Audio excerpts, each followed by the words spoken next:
मेरे पड़ोस में एक पप्पू रहता है। नहीं, वो वाला नहीं, कौन है वो पता चलेगा। अभी 3 साल पहले पप्पू ने 10वीं पास की और तब से आईआईटी की तैयारी में लग गया। घर में किताबें हैं, कोचिंग जाता है और यूट्यूब पे इन्फ्लुएंसर्स और सर लोगों के वीडियो देखता है। एक वीडियो उसको बड़ा पसंद आया। उसमें लिखा था कि योग करो तो फिर आपको पढ़ाई लिखाई में फ़ायदा होगा। तो पप्पू रोज़ सुबह सुबह उठ के 2-3 योगासन करता था, शाम को वॉक करता था, सोने से पहले ध्यान भी करता था। और तो और आईआईटी का एग्ज़ाम के ठीक पहले अनुलोम विलोम करके उसने सारे प्रश्न के उत्तर दिए और हो गया वो फेल।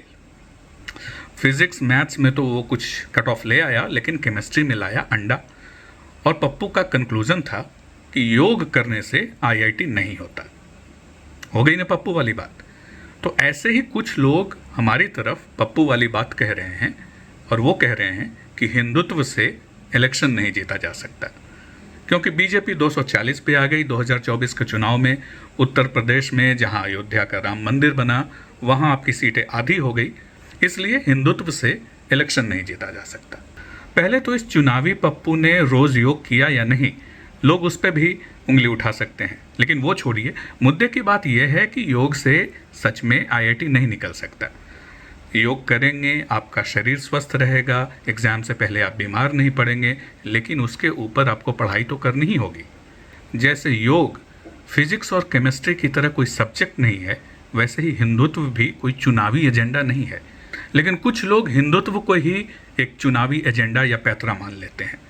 अब ये लेफ्ट वाले या वोक गधे बोलें तो वो समझ में आता है, क्योंकि वो तो मानते ही हैं कि हिंदुत्व बस एक पॉलिटिकल विचारधारा है। लेकिन हम क्यों ये माने, हम क्यों ये कहें कि हिंदुत्व से आप चुनाव नहीं जीत सकते।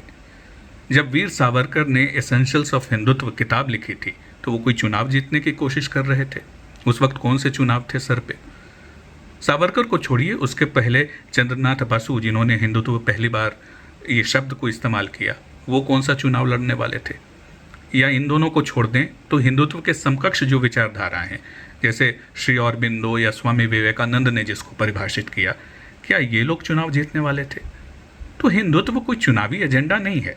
हिंदुत्व को अगर चुनावी एजेंडा या पैतरा मानेंगे तो फिर कंक्लूजन वैसा ही निकलेगा कि योग करने से आईआईटी नहीं होता।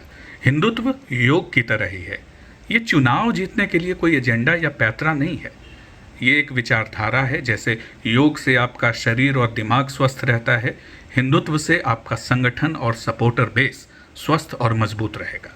हिंदुत्व को वही रहने दो जो ये है, ये चुनावी पैंतरा नहीं है।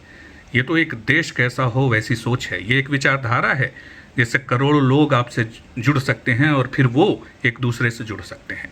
हिंदुत्व वो नींव है जिस पे चाहो तो जितना भी बड़ा महल बना लो, लेकिन बिना नींव के कोई मकान बनाने जाओगे तो आंधी तो छोड़ो, शायद एक फूंक में गिर जाओगे।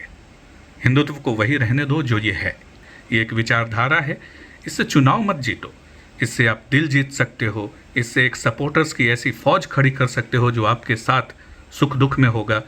इससे आप पार्टी तो छोड़ो, चुनाव तो छोड़ो, देश का निर्माण कर सकते हो।